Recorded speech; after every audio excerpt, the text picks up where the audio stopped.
या खनिजच्या प्रकल्पाच्या सुरुवातीलाच ते फॉरेस्ट ऑफिसर पासून मग तिकडे वाईल्ड लाईफ जे NGO आहेत त्यांनी डॉक्युमेंटेड केलेलं होतं. Maharashtra state board for wild life यांनी तर सिरियस नोट दिलं होतं की हे होऊच शकत नाही. तरी त्यांनी 3 मेंबर लोकांची कमिटी स्थापित केली आणि कमिटी स्थापित केल्यानंतर त्यांनी व्यवस्थित आणि एवढं सिरियस नोट दिलं की mining will be irreversible environmental damage. आणि हे असताना सुद्धा या प्रकल्पाला त्याला मान्यता देण्यात आली. अध्यक्ष महोदय, माझा स्पेसिफिक प्रश्न हे आहे, कारण आपल्याला माहीत आहे की या महाराष्ट्रामध्ये बरेच वेळा जे सभागृहात तहकूब करण्यात आला त्यामध्ये नोटही करण्यात आली की हे जर याला मान्यता दिली तर वाघमध्ये आणि माणसामध्ये कॉन्फ्लिक्ट जास्त वाढणार. Since you are a animal lover, I expect lot of thing from you in this case at least. माझा पहिला प्रश्न मंत्री महोदयांना की एवढं सगळं असताना, सगळं एन्व्हायरमेंटचा विरोध असताना, NGOचा विरोध असताना, फॉरेस्ट ऑफिसर सगळं म्हणजे बेसिकली आपल्या बळावरती आपण एन्व्हायरमेंटला उद्ध्वस्त करून फ्युचर जनरेशनला आपण काय देणार आहे.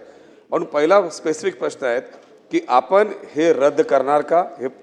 आणि दुसरा म्हणजे हे प्रकल्प झाल्यानंतर 12-12, 15-15 वाघ एक वर्षामध्ये गेलेले आहेत, मारण्यात आलेले आहेत, पॉज झालेले आहेत. आणि एक आठवड्यामध्ये 4-4 वाघ जे आहेत ना त्याला मारण्यात आलेला किंवा पॉज झालेले आहेत. तर हे सगळे वाघ जे मारण्यात आलेले त्याची सविस्तर आपण चौकशी करणार का. हे 2 स्पेसिफिक प्रश्न आपल्याकडे. अध्यक्ष महोदय, एकूणच देशातील विविध वन विभागाच्या अंतर्गत भूगर्भामध्ये कसल्या प्रकारचं खनिज आहेत याचा शोध घेतल्यानंतर चंद्रपूर वनवृत्तातील ब्रह्मपुरी विभागामध्ये अशा ठिकाणीची जागा की ज्या ठिकाणी खनिज आहेत आणि म्हणून त्या खनिजाच्या परिसरातील Sunflag iron and steel co limited या कंपनीने अर्ज केला. त्याने अर्ज केला म्हणजे त्यांना जागा अलॉट झालेली नाही. सदर प्रकल्पाकरता वन संरक्षण अधिनियम 1980 अंतर्गत केंद्र शासनाची वन मंजुरी व वन्यजीव मंजुरीची आवश्यकता आहे. सदर मंजुरी घेण्याची प्रक्रिया सुरू आहे.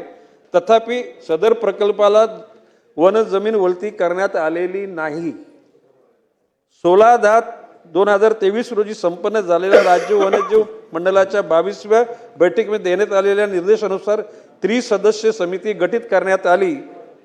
त्या सदस्यामध्ये आपल्या माहितीकरता प्रवीणसिंह परदेशी सदस्य राज्य वन्यजीव मंडळ, मुख्य वन संरक्षक प्रादेशिक चंद्रपूर आणि श्रीमती पूनम धनवटे सदस्य राज्य वन्यजीव मंडळ या सदस्यांनी सुद्धा पुन्हा खोलवर जाऊन त्या ठिकाणी चौकशी करावी आणि त्यांची खात्री पटली तर त्याने तो प्रस्ताव केंद्रीय वन म्हणजे मंजुरीसाठी पाठवावा. तो पाठवण्यात आलेला नाही.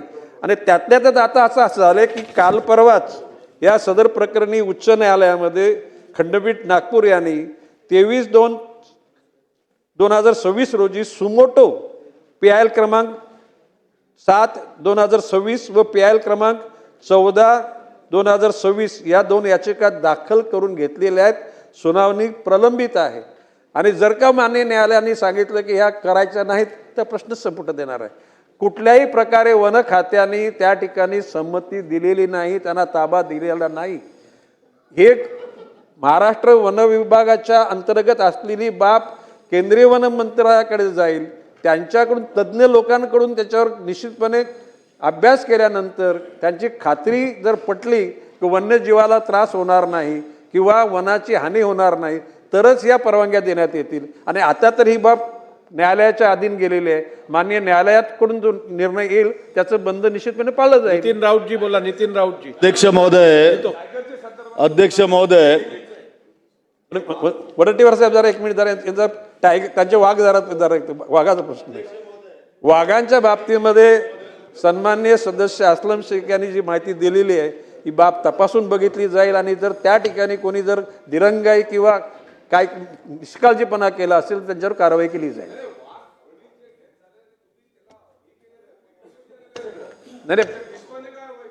नाही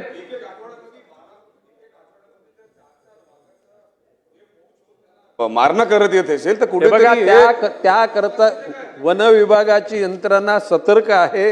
अशा पोचर लोकांना पकडलेले आहेत, ज्यांचं आंतरराष्ट्रीय कनेक्शन आहे, अशा लोकांना सुद्धा अटक करण्यात आलेली आहे. आपल्याकडे जर स्पेसिफिक माहिती असेल तर तुम्ही मला द्या, निश्चितपणे त्या लोकांच्यावर कारवाई करण्याचे आदेश केले जातील. हे काय चाललंय अध्यक्ष महोदय? बरोबर आहे ना? नाही, आजवर काय बसा आता. आजवर ज्या ज्या ठिकाणी वाघाची शिकार ज्या लोकांनी केलेली आहे, असे स्थानिक आणि राष्ट्र स्तरातले आणि आंतरराष्ट्रीय स्तरातल्या लोकांचा ट्रॅक लावलेला आहे आणि त्या अनुषंगानं वन खातं सतर्क आहे. अध्यक्ष महोदय, ताडोबा अंधारी व्याघ्र प्रकल्प हा केवळ महाराष्ट्राचाच नव्हे तर देशाचा अभिमान आहे. राज्यातील सर्वाधिक वाघ घनता असलेला हा परिसर आहे. जगातनं लोक त्या ठिकाणी वाघाला बघायला त्या ठिकाणी येत असतात आणि अशा वेळेला चंद्रपूर, गोंदिया आणि भंडारा जिल्ह्यांना जोडणारा हा नैसर्गिक भ्रमण मार्ग म्हणजे वाघांसह असंख्य वनजीवासाठी जीवनरेषा आहे. आणि या ठिकाणी जे मात्र सरकारनं या ठिकाणी आज घाव घालण्याचा प्रयत्न या ठिकाणी केलेला आहे. उत्तरामध्ये या ठिकाणी अध्यक्ष महोदय, मंत्री महोदय सांगतात की पुढील कारवाईसाठी राष्ट्रीय वन्यजीव मंडळाकडे शिफारस करण्यात आली आहे आणि या ठिकाणी सांगतायत की कोर्टामध्ये मॅटर आहे, त्यामुळं अजून त्याच्यावर कारवाई झालेली नाही. माझं या ठिकाणी स्पेसिफिक काही प्रश्न आहेत अध्यक्ष महोदय, की ताडोबा, अंधारी आणि नवेगाव, नागझिरा या व्याघ्र प्रकल्पांना जोडणारा कॉरिडॉर मध्ये हा प्रकल्प येत आहे. राज्य वन्यजीव मंडळाच्या स्थायी समितीने 24 जानेवारी 2024 रोजी याला स्पष्ट नकार दिला असताना केवळ एका वर्षात असे कोणते दिवे लागले गेले की या विनाशकारी प्रकल्पाची शिफारस राष्ट्रीय मंडळाकडे करण्यात आली? वाघाचा मार्ग रोखून सरकारला नक्की कोणाचे खिसे भरायचे आहेत अध्यक्ष महोदय? या ठिकाणी मंत्री महोदय, आपल्या उत्तरात मंत्री महोदयांनी सांगितलं अध्यक्ष महोदय की यातून स्थानिकांना रोजगार मिळेल. समजा प्रश्न विचारा. पण वस्तुस्थिती प्रश्नच विचार, वस्तुस्थिती प्रश्नाचाच आहे ना सर अध्यक्ष महोदय? कधी घेणार? वस्तुस्थिती ही आहे की केवळ 32 कायमस्वरूपी नोकऱ्या मिळणार आहेत. 32 नोकऱ्यांसाठी लाखो झाडांची कत्तल आणि वनजीवांचा अधिवास नष्ट करणे हा कोणता न्याय अध्यक्ष महोदय? उत्तर घेऊया की आता 1 मिनिट राहिलंय. त्यामुळं मला या ठिकाणी प्रश्न विचारायचे अध्यक्ष महोदय की स्थानिक नागरिक, वन्यजीव प्रेमी व स्वतः राज्य वन्यजीव मंडळाच्या 3 तज्ञ सदस्य राऊत विरोध तुम्हाला करत फक्त असताना प्रश्न विचारायचा, उत्तर घ्यायचंच नाहीये का? या 1 ठिकाणी मिनिट राहिला नाहीये. द्या ना अध्यक्ष महोदय, उत्तर द्या. सन्माननीय काय अध्यक्ष अडचण नाही. महोदय, सन्माननीय सदस्य नितीनजी राऊत यांनी जी बाब बांधली ती खरं आहे. मी पण काही शेकड्या लोकांना नोकरी लागण्याकरता मोठ्या विस्तृत असलेल्या वनश्रीचा नाश करणं हे अनुचित आहे आणि म्हणून या ठिकाणी राज्य समितीनं केंद्र समितीकडे शिफारस करताना या अशा गोष्टीचा नाश होणार नाही याची तुम्ही दक्षता घेऊन त्या गोष्टी ठीक करा आहे. असं सांगितलेलं आहे. बोला आदित्य ठाकरे बोला. त्यांना देऊ. अध्यक्ष महोदय, हे स्टेट वाईल्ड लाईफ बोर्डमध्ये जेव्हा प्रश्न आला होता तेव्हा वाईल्ड लाईफ बोर्डच्या ज्या काही सूचना होत्या त्याच्या विरोधात होत्या. मी मंत्री महोदयांना विचारू इच्छितो की आपण हा प्रोजेक्ट इथे थांबवाल का, नॅशनल वाईल्ड लाईफ बोर्डकडे जरी पाठवलं असेल तरी?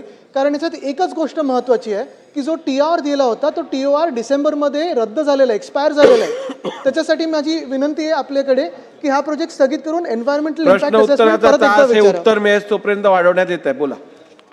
माननीय अध्यक्ष महोदय, ती विनंती हीच राहील मंत्री महोदयांना की पुन्हा एकदाचा EIA करूनच पुढे याच्यावर कारवाई असावी, तोपर्यंत स्थगित करावं. सन्माननीय अध्यक्ष महोदय, सन्मान्य सदस्य आदित्य ठाकरे यांनी हा जो प्रश्न विचारलेला आहे, बाब असे की राज्य सरकारच्या स्तरावर याला मान्यता देण्यात आलेली नाही. केंद्र सरकारकडे तो रेफर केला जाईल आणि त्याच्यामधल्या कालखंडामध्ये ही मॅटर सुमोटो नागपूर खंडपीठानं त्या ठिकाणी आपल्या अख्यातरीत घेतलेली आहे. आता न्यायालयाच्या अख्यातरीत गेल्या कारणानं सर्वच गोष्टीचा पूर्ण अभ्यास होईल आणि माननीय न्यायालयाने जर आदेशित केलं की हे स्थगित करा तर तिथं दुसरं कोणाचा काय प्रश्न उपस्थित होणार नाही.